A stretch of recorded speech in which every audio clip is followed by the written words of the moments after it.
आणि महत्त्वाची बातमी आपण बुलेटिनच्या सुरुवातीला आज पाहणार आहोत। उपमुख्यमंत्री एकनाथ शिंदेंनी आपल्या मुंबईतल्या नगरसेवकांना वांद्रे इथल्या ताज लँड्स एंड या पंचतारांकित हॉटेलमध्ये सध्या ठेवलेला आहे। आपल्या मदतीशिवाय महायुतीचा महापौर मुंबई पालिकेवर बसणार नाही हे आकड्यांमधून सिद्ध झाल्यानंतर आता उपमुख्यमंत्री एकनाथ शिंदे यांनी अजिबात वेळ न घालवता सावधानता म्हणून हे पाऊल उचललंय खरं, पण या 29 नगरसेवकांचा आणि त्यांच्या सोबत असलेल्या शिवसेनेच्या पदाधिकाऱ्यांचा हॉटेलमधला एकूण खर्च आता समोर आलेला आहे। ताज लँड्स एंड हे हॉटेल मुंबईतल्या अनेक महागड्या हॉटेल्सपैकी एक आहे।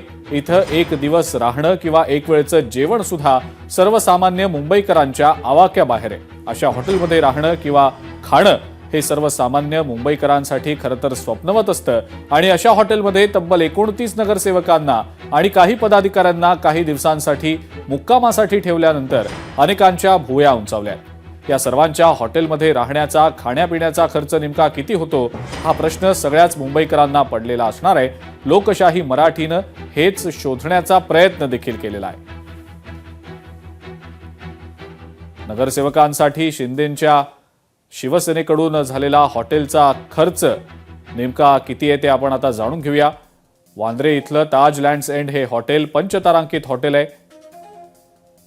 24 तासांसाठी या हॉटेलमधल्या एका रूमची किंमत 20,000पासून काही लाख रुपयांपर्यंत आहे। सध्या शिवसेनेचे 29 नगरसेवक याच हॉटेलमध्ये मुक्कामाला आहेत आणि त्यांच्या एका रूमचा खर्च हा 24 तासांसाठीचा अंदाजे 33,000 रुपये इतका आहे। 28 ते 33,000 रुपयांच्या या रूमच्या खर्चामध्ये नाश्ता आणि जेवणाचा सुद्धा समावेश आहे। ताज लँड्स एंड हॉटेलमध्ये शिंदेंच्या शिवसेनेचे सध्या 29 नगरसेवक मुक्कामी आहेत, काही पदाधिकारी देखील आहेत आणि या 29 नगरसेवकांचा प्रतिदिन प्रत्येकी 33,000 रुपयांचा खर्च जर आपण पकडला आणि 70 जणांचा अंदाजे हॉटेलमध्ये वास्तव्य आहे असा आपण अंदाज धरला तर सध्याची जी माहिती मिळते त्यानुसार ताज लँड्स एंडमध्ये शिंदेंच्या शिवसेनेकडून 35 रूम्स बुक करण्यात आल्याची माहिती मिळते।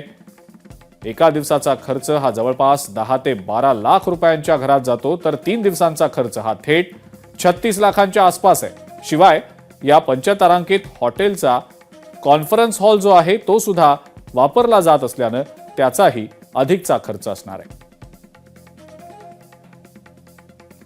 उमेश करंजकर आपले प्रतिनिधी या संदर्भातली माहिती आपल्याला देत आहेत। उमेश, नगरसेवकांसाठी शिंदेंच्या शिवसेनेकडून जो खर्च आता ताज लँड्स एंडसाठी केला जातो आहे त्या खर्चाचा एक अंदाजे तपशील आपल्यापर्यंत आलेला आहे। उमेश, काय नेमकी माहिती आहे या संदर्भातली? अजिंक्य, महाराष्ट्राला आणि मुंबईला हॉटेल पॉलिटिक्स काही नवीन नाही, कारण 2019च्या ज्या निवडणुका पार पडल्या त्यानंतर कशा प्रकारे हॉटेल पॉलिटिक्स महाराष्ट्रात आणि मुंबईत सुरू झालं हे संपूर्ण महाराष्ट्राने आणि देशाने पाहिलेले। आताही मुंबई महानगरपालिकेच्या निवडणुका पार पडल्या आहेत आणि त्यानंतर पुन्हा एकदा हॉटेल पॉलिटिक्स आपल्याला पाहायला मिळते। उपमुख्यमंत्री एकनाथ शिंदे आणि आपले सर्व नवनिर्वाचित 29 नगरसेवक जे आहेत ते ताजच्या म्हणजे तो ताजचे हे पंचतारांकित हॉटेल आहे आणि पंचतारांकित हॉटेल्समध्ये त्या सर्व नगरसेवकांची सोय करण्यात आलेली आहे। नक्कीच पक्षाकडून सांगण्यात आले की एकमेकांची ओळख व्हावी आणि पूर्व म्हणजे 20 नगरसेवक हे नवीन आहेत आणि त्याच्यामुळे मुंबई महानगरपालिकेचा कामकाज कसं चालतं हे दाखवण्यासाठी किंवा हे सांगण्यासाठी आम्ही या सगळ्या नगरसेवकांनी एकत्र ठेवलं असलं तरी राजकीय चर्चा ज्या त्या वेगळ्या आहेत। दबाव तंत्र वापरलं जातंय का हे देखील म्हटलं जातंय। याबद्दल बोलूच आपण। उमेश, मला माफ करा, मी तुम्हाला थांबवतोय काही वेळासाठी। आपल्या सोबत सध्या शिवसेना उद्धव बाळासाहेब ठाकरे पक्षाचे प्रवक्ते अखिल चित्रे आहेत सध्या फोन लाईनवर। अखिलजी, आपलं स्वागत लोकशाही मराठीमध्ये। आणि आपल्याला माहितीच आहे की 29 शिवसेनेचे नगरसेवक सध्या ताज लँड्स एंड या हॉटेलमध्ये मुक्कामी आहेत, जे पंचतारांकित हॉटेल आहे आणि पुन्हा एकदा चर्चा सुरू आहे मुंबईच्या राजकारणात, राज्याच्या राजकारणात हॉटेल पॉलिटिक्सची। आणि हा खर्च जो एक अंदाजे लोकशाही मराठीनं आता समोर आणलेला आहे, या सगळ्या संदर्भात काय नेमकी आपली पहिली प्रतिक्रिया? काय आहे, दुर्दैव आहे जी लोक शिवसेना खरीखुरी शिवसेना फोडून 3 राज्याचा प्रवास करत गुवाहाटीला जाऊन तिथल्या पंचतारांकित हॉटेलमध्ये राहून काय झाडी काय डोंगर हे म्हणत होते, त्यांच्यावर आता वेळ आलेली आहे की ज्या पक्षाच्या जीवावर त्यांनी पुढापुढी केलेली त्याच भारतीय जनता पक्षापासून स्वतःचे नगरसेवक लपवावे लागतात त्यांना आणि आता ते खाऱ्या पाण्याकडे आलेत। मुंबईच्या ताज डायरेक्ट ताज जवळ पोहोचलेत ते आता। बरोबर. तर काय आहे, नियतीचं चक्कर आहे, हे चालतच हा, राहतं. हा. आणि डांबून ठेवलंय त्यांनी. कोणत्या प्रकारची ट्रेनिंग मला काही कळत नाही. हास्यास्पद आहे. स्वतःला वाघ वाघ म्हणवायचं आणि अशा प्रकारे स्वतःच्या वाघानं डांबून ठेवायचं. आता शिवसेना उद्धव बाळासाहेब ठाकरे पक्षाचे जे काय 65 नगरसेवक निवडून आलेले आहेत, ठाकरे बंधूंचे 71 नगरसेवक निवडून आलेले हा. आहेत, ते खरे शिवसेनेचे वाघ, मनसेचे वाघ हे बिनधास्त निर्धास्त फिरत आहेत स्वतःच्या वॉर्डात. त्यांना कोणत्याही पिंजऱ्यात ठेवलेलं नाहीये. आणि हा. हे जर स्वतःला हे नगरसेवक जे तिथे आता आहेत, हे जर खरे बाळासाहेबांचे वाघ असतील हा. तर त्यांनी पिंजरा तोडून बाहेर यावं. नाही पण मग कारण ज्या अखिलजी, जनतेने त्यांना निवडून दिलेलं आहे त्या हा. जनतेला त्यांनी अजून भेटायचं सौजन्य दाखवलेलं नाहीये आणि 5 स्टार हॉटेलमध्ये तिथे मजा करतायत. हा अखिलजी, अजून एक अशी शक्यता असू शकते का, म्हणजे मी त्या अनुषंगाने तुम्हाला हा प्रश्न विचारतोय की आता शिंदेच्या शिवसेनेला एक गोष्ट तर निश्चितपणे कळलेली आहे की त्यांच्या सहकार्याशिवाय आणि पाठिंब्याशिवाय भाजपचा किंवा महायुतीचाच एकूण महापौर बसणं आता सध्याच्या घडीला तरी शक्य नाही, म्हणून एक दबाव तंत्राचा हा भाग असू शकतो असं वाटतं? काय आहे, दबाव तंत्र म्हणावं ह्याला की भारतीय जनता पक्षाने ह्यांच्यावर टाकलेलं दबाव आहे ते म्हणावं?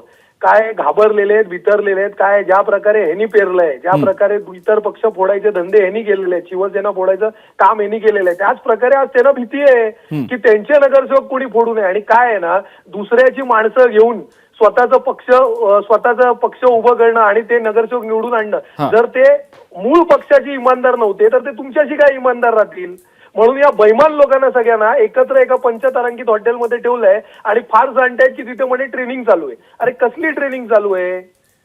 नाही, त्यांचं असं म्हणणं आहे की बहुतांश नगरसेवक हे पहिल्यांदा निवडून आले तर त्यांना कदाचित ट्रेनिंगची गरज लागेल असं कारण दिलं त्यांनी. बरं, आता ती ट्रेनिंग पंचतारांकित हॉटेलमध्ये होऊ शकते का? आता शिवसेनेचे पण किती नौके नगरसेवक निवडून आलेले आहेत आमच्या पक्षाचे, मनसेचे निवडून आले आहेत, पण ते बिंदास फिरतायत ना.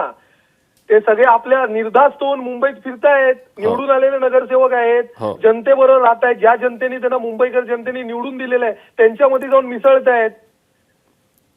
पण ह्या उलट ह्यांचे नगरसेवक असं म्हणावं लागेल की मजा मारतायत 5 स्टार हॉटेलमध्ये.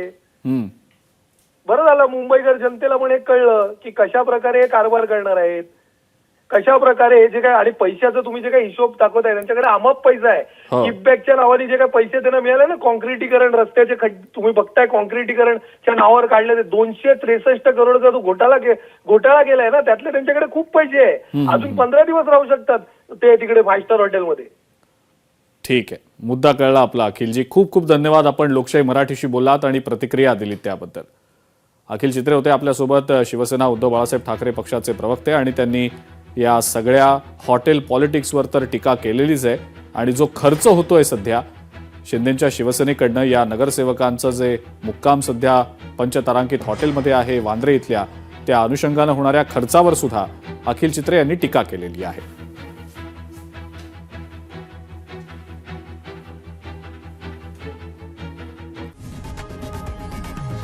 लोकशाही मराठी ऐका, पहा, जागरूक रहा.